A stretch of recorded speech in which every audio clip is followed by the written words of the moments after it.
We're halfway through the week. Hello and welcome to the program. I'm Incheon in Seoul. Today is another big day for both South and North Korea as the two sides have been meeting again to discuss North Korea's participation in the Pyeongchang Winter Olympics. From talks over a joint team from the two Koreas entering the opening ceremony to who will pay for the North Korean delegation's lodging expenses, a number of issues are expected to be on the agenda during today's discussion. And before I sit down with an expert to talk more about this, let's first get a check on what's making the news at this hour with Devin Whiting at the News Center. Good afternoon, Devin. Hi, Jiyoon. As you mentioned, the two Koreas are sitting down for more working-level dialogue on the upcoming Pyeongchang Winter Olympics. For one thing, they're expected to thrash out the size of the visiting North Korean delegation. For more, we have our Kim Heungkook on the phone for us from Seoul's Unification Ministry. Heungkook, a lot of people want to know what the South and the North have managed to agree on, if anything. What have you been hearing? Hello, Devin. The afternoon session is currently underway at the House of Peace on the southern side of Panmunjom. Now, during the morning talks, the North said it would send a cheering squad of 230 people, and they're willing to use the train as a means of transportation to arrive in South Korea. They are presumed to be discussing other issues, such as the possibility of entering the opening ceremony as one team, forming a joint Korean ice hockey team, and expenses. Let's take a look at what the head of the South and North delegation said during the morning session. We hope the North's participation in the Pyeongchang Winter Olympics and Paralympics will foster an Olympic of peace and hopefully be a chance to improve inter-Korean relations by bringing peace to the Korean peninsula. Ties between the North and South, in reality, have been frozen and were in a state of confrontation since 2008. I believe it is the Korean people's will that relations return to normality.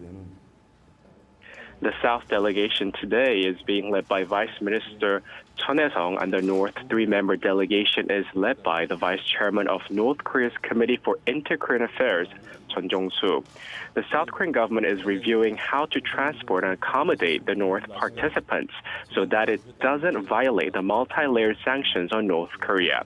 Now, Seoul has agreed to provide necessary support for the North delegation while they stay in Pyeongchang. The two sides are also discussing the possibility of forming a joint women's ice hockey team after South Korea proposed the idea during last week's high-level talks. The two Koreas plan to discuss today's results with the International Olympic Committee on Saturday in Lausanne, Switzerland. Back to you, Devin.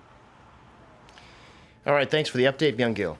Meanwhile, South Korea is taking the opportunity of talks with the North to send over the bodies of 4 people believed to be from North Korea who were found in a capsized boat in the East Sea earlier this month. Seoul's Unification Ministry said Tuesday that the two Koreas agreed to transfer the bodies on Thursday morning via the border village of Panmunjom. It was originally scheduled to happen Wednesday, but was postponed at Pyongyang's request.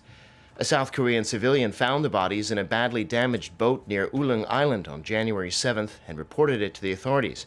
Seoul notified Pyongyang last Friday of its intention to repatriate them. Now, despite what would appear to be displays of goodwill by North Korea, the rest of the international community is staying firm that there won't be any let-up in sanctions on the North until it gives up its nuclear weapons. 20 foreign ministers gathered in Vancouver have issued a statement to that effect, though they are supporting the two Koreas' decision to talk. Kim Hae-sung reports.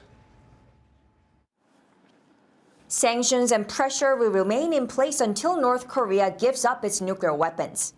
That's what top diplomats from 20 countries said at the Vancouver summit on Tuesday local time. In a joint statement, 20 nations vowed to support the inter-Korean talks in the hope of a sustained easing of tensions. But the statement also called on individual nations to impose tougher unilateral sanctions that go beyond UN Security Council resolutions to pressure the North. In particular, the nations at the meeting pledged to improve maritime interdiction operations and stop illicit ship-to-ship transfers to block trade with North Korea. South Korea's Foreign Minister Kang Kyung-hwa expressed hope that the momentum for engagement with the North will go beyond the Winter Olympics while emphasizing that sanctions should be applied more rigorously. While repeating the sentiment that diplomacy is the best option, U.S. Secretary of State Rex Tillerson warned that the world will not accept North Korea as a nuclear state and rejected a freeze in South Korea-U.S. military drills in exchange for a pause in the North's weapons development program. North Koreans know our channels are open and they know where to find us. But a sustained cessation of North Korea's threatening behavior is necessary. Our nations must remain united on sustaining pressure until North Korea takes concrete steps toward and ultimately reaches denuclearization. Japan's foreign minister also emphasized the need for continued sanctions. What we should have in mind is that North Korea continues to advance its nuclear and missile programs, even as we speak. In short, it is not the time to ease pressure or to reward North Korea. While the nations warned about the growing threat of North Korea's nuclear weapons and the need for tougher sanctions, they also welcomed the turnaround in inter-Korean ties, expressing hope that diplomatic efforts can help achieve a peaceful denuclearization of the Korean peninsula. Kim Heungkook, Arirang News. In other news, Incheon International Airport is getting a major upgrade tomorrow, the opening of a second state-of-the-art terminal. 4 major airlines will be flying out of Terminal 2, and that's created the potential for confusion. Passengers headed out of Incheon are reminded to double-check which terminal to use and how to get to it. Cha Sang-mi explains. Korea's main gateway, Incheon Airport, is opening its new passenger terminal on Thursday. Incheon International Airport Corporation and the Transport Ministry have advised airlines to mark the boarding terminal in red on passengers' e-tickets to help avoid confusion. Terminal 2 will host 4 SkyTeam airlines, Korean Air, Delta, Air France, and KLM. And Terminal 1 will operate 86 other carriers, including Asiana Airlines, T-Way, and EasterJet. The separation of operating airlines is designed to consider the terminal's capacity, boarding convenience, and operating efficiency. Directions to the airport have also changed. When driving, the roads separate at the airport entrance junction, but both terminals can be approached from the airport Newtown junction as well. And in case passengers arrive at the wrong terminal, there are shuttle buses and trains that connect the 2 terminals. But passengers need to take into account the time required to travel between terminals, as the shuttle bus takes 15 minutes from Terminal 1 to Terminal 2 and 18 minutes going the other way. The airport railroad takes just 6 minutes, but the train only runs every 12 minutes. The new terminal is easy to reach using public transportation, as the airport limousine buses, airport railroad, and KTX have all extended their operation to Terminal 2. The new terminal has all-inclusive transportation center with trains, buses, and short-term parking. Airport guides and employees will be available to help passengers reach the right terminal. The first flight is an early morning flight from Manila. Cha Sang-mi, Arirang News. I'm Devin Whiting, and those are our news headlines for this hour.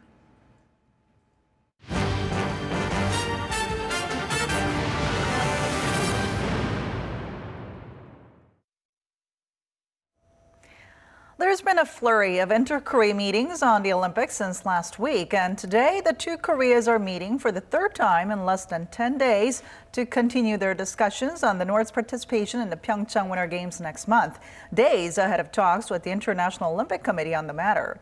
Now, numerous issues are on the table today, but let's get started by listening to what the 2 sides had to say as they began their meeting.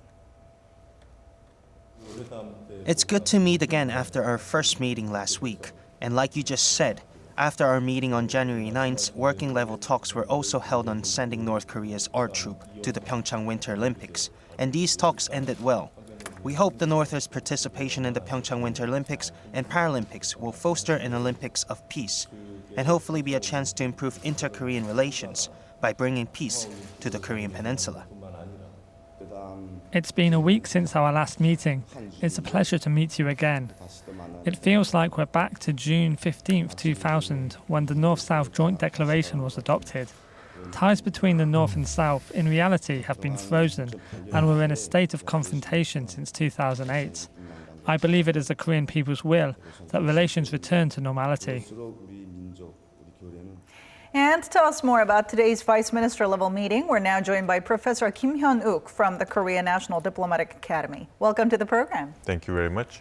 All right, so what are some of the things that have been discussed at today's meeting, and what are some of the things that have been agreed on in regards to the North's participation in the Pyeongchang Winter Games? The official announcement that has been made yet, so I'm not sure what's going to be the result, but I think I can guess some of the important logistic issues about the Pyeongchang Winter Olympic Games. For example, whether two Koreas would enter into the opening ceremony together, what will be the entire scale and size of North Korean delegates into South Korea, how they're going to move into South Korea, whether by land or by sea, all that kind of things I think would have been discussed. And also, I don't want to exclude the possibility that they might have been touched upon some of other issues irrelevant to the Pyeongchang Olympic Games. Maybe they might have some momentum to upgrade or develop North-South Korea relations rather than only focusing on the Winter Olympic Games. Now, what about the cost involved in bringing the North Korean delegation to the Games? I mean, because supporting the regime directly with cash would violate the framework of UN Security Council sanctions as well as international sanctions on the North. Yes, you're right. South Korean government and IOC all expressed their willingness to pay for the accommodations for North Korean delegates, but also there's some concerns that those support would not have to violate the UN sanctions, which means that these propositions should not be made by cash.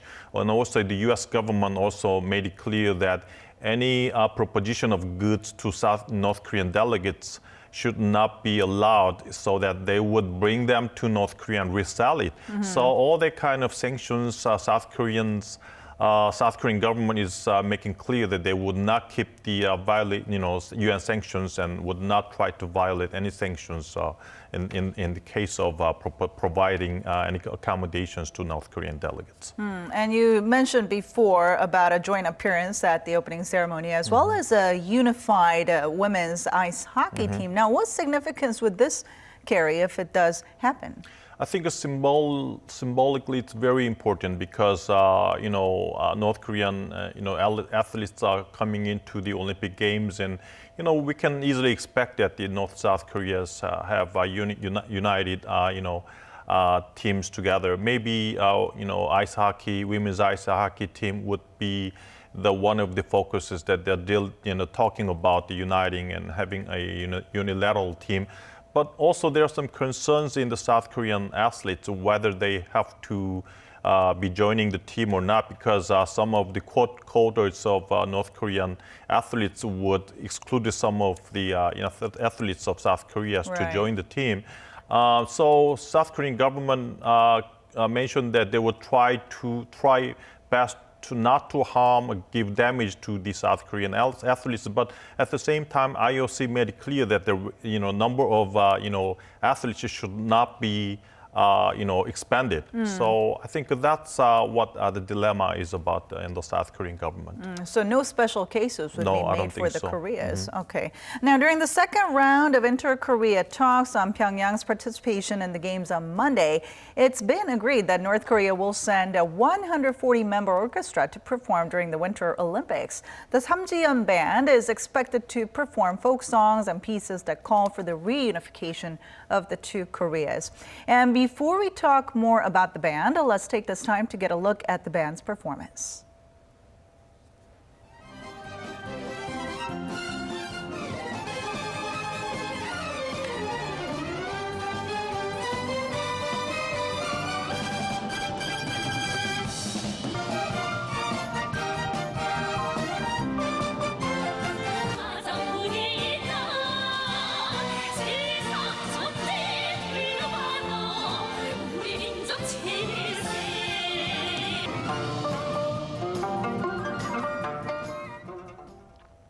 So tell us more about this Samjiyon band and what significance the band's attendance in the Olympics holds. Well, I think the original Samjiyon band is very small-scale band, which is like the Morambong band. I mean, their major purpose is to propagate the North Korean regime. Most of the songs they sing has some lyrics that support the Kim Jong-un and Kim Il-sung regime. So I think that kind of bands are not proper to be participating in South Korea and have any musical things in South Korea. So I think the Samjiyon band has been expanded a little bit. I mean, they increased the size. So I think now they will try to call it Samjiyon orchestra rather than band. Okay. Maybe the reason why they changed the scale and the name is because they don't want to have the same reputation as they used to have. I mean, the purpose of them were, as I have mentioned, to propagate the North Korean regime. So maybe they want to remove that kind of reputation and also give a very good impression in South Korea so that they kind of increase the size and change the name, I think. But this orchestra performing here in South Korea, this event could be a source of controversy here in South Korea, depending on, I guess, what kind of pieces or songs that they decide to perform. Yeah, I'm not sure if they're going to sing the same, play the same song that they used to play. I mean, also they have some history, to canceling their performance in Beijing. I mean, Yes. they tried to. For example, Moranbong band last year, have attempted to have their performance in Beijing, but because Chinese government, focused and criticized and tell them not to play any songs that is, intending to, praise the North Korean regime and Kim Jong-un.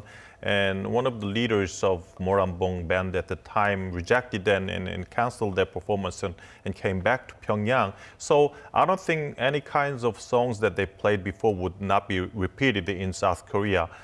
Maybe the purpose would be not directly praising the regime, but rather than giving them good impression to South Korea and Olympic game participants that North Korea is a peace-loving country. They are not developing their nuclear weapons for the purpose of attacking any other countries. So that kind of purposes. They want to change their reputation from negative to positive, so that the international community would take a look at North Korea a little bit differently from the past. And this orchestra, along with North Korean singers and performers, are going to perform in Seoul and Gangneung, but not in Pyeongchang. Why so?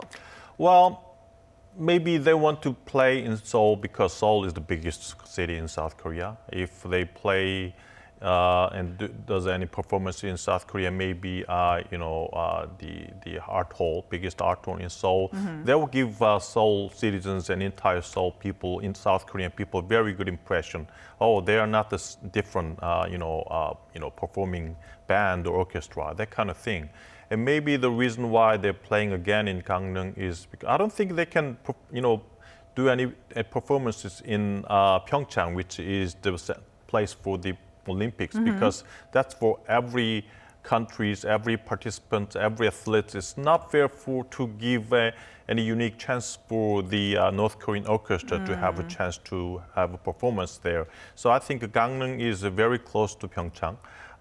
Maybe very symbolic city as one of the important cities that have prepared for the Pyeongchang Olympic Games. So I think two cities, yeah, those are the reasons, I think. All right, now we also have the IOC meeting coming up on Saturday, where the two Koreas will be discussing what they discussed today with the IOC in Switzerland. So what can we expect from this meeting? Yes. Today, the vice minister level meeting, North-South Koreas, I think, have been discussing many issues about the Pyeongchang Olympic Games, all the logistics and accommodation issues, how to provide any support, monetary support to North Korea, so on and so forth.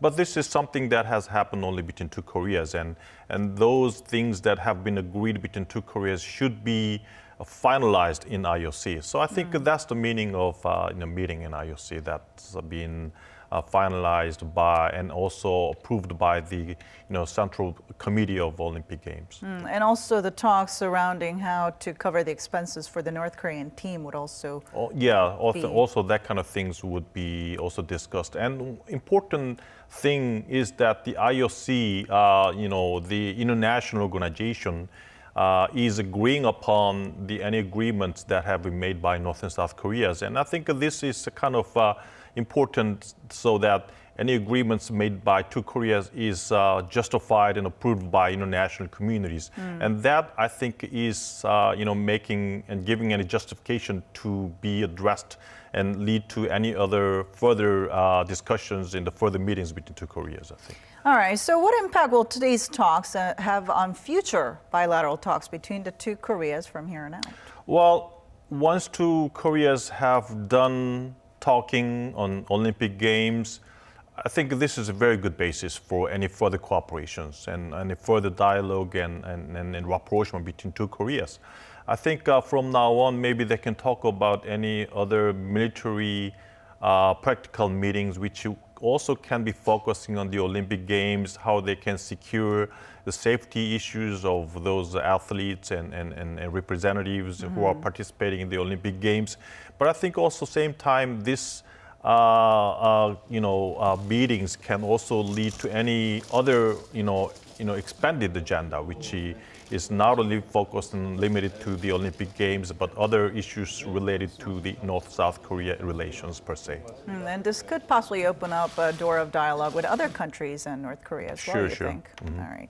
Well, ahead of the vice minister level meeting today, North Korea actually strongly condemned South Korean President Moon Jae-in for his remarks on unwavering sanctions on the North's nuclear program. What can we make of this? Yes, North Korea has condemned South Korean President Moon Jae-in's comment. He actually mentioned that the President Trump's maximum pressure on North Korea was very helpful for the current level of North-South dialogue, based upon the Pyeongchang Olympic Games. I think the first purpose would be taming South Korea. I mean, taming South Korea so that, setting up the agenda and, going into the agreement. I think North Korea wants to lead South Korea into the outcome that North Korea wants to. And second purpose, I think, would be kind of excluding the United States from this current dialogue phase. I mean, U.S. always wants to denuclearize North Korea. That's the central focus of the U.S. policy towards North Korea.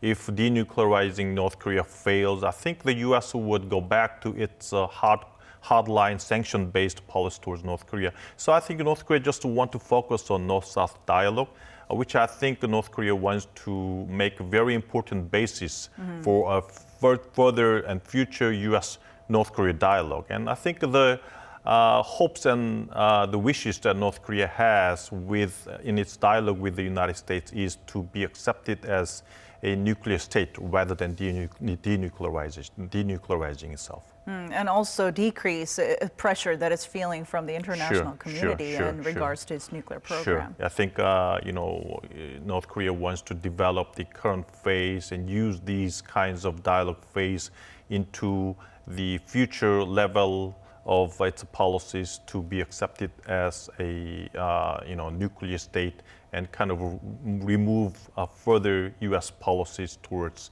North Korea, which is very hardline. Also, another purpose, I think, would be to make any divergence and gaps between the U.S. and South Korean policy towards North Korea. Now, North Korea, meanwhile, has reiterated that the return of a dozen citizens who entered South Korea back in 2016 is a precondition for resuming family reunions for families who are separated by the Korean War. But the South Korean government refused to return those North Korean defectors. So where do you see this going? Well, I think this issue is very much related to the issue of reunion of separated family issues that South Korean government has proposed, which means that North Korean government is unwilling to accept the agenda of reunion issues, separate families reunion issues. I think which means that the Kim Jong-un still feels insecure about his power and power consolidation. If people of North and South Korea meet together, there will be very important opportunity for North Korean people to have contact with South Korean people. A lot of information would be delivered to the North Korean people, which would be a very important obstacle for the consolidation of its power, Kim Jong-un's power. So I don't think North Korean government wants to give any opportunity for South Korean people to have contact with North Korean people. So do you see more chances of the reunions happening, though, after the Pyeongchang Winter Olympics? Well, I'm not sure. If once North Korea, achieves the, nuclear power issues, maybe that's possible. But I don't think Kim Jong-un is, the same person as Kim Jong-il. Kim Jong-il before kind of accepted all the, proposals by South Korea, achieved the summit meeting, Kaesong complex, things like that. Kim Jong-il's power was very much consolidated at the time. But I don't think Kim Jong-un would be willing to risk his, power for the sake of any kinds of rapprochement or people contact between two Koreas. So I don't think that would be happening very soon. We have to wait until things happen and get settled down, which is like denuclearization issues, so and so forth. All right. Thank you so much for your insight today. Thank you very much. And that brings us to the end of our program. But make sure to tune in to Arirang News for more domestic and global news updates throughout the day. As always, thank you for watching and goodbye.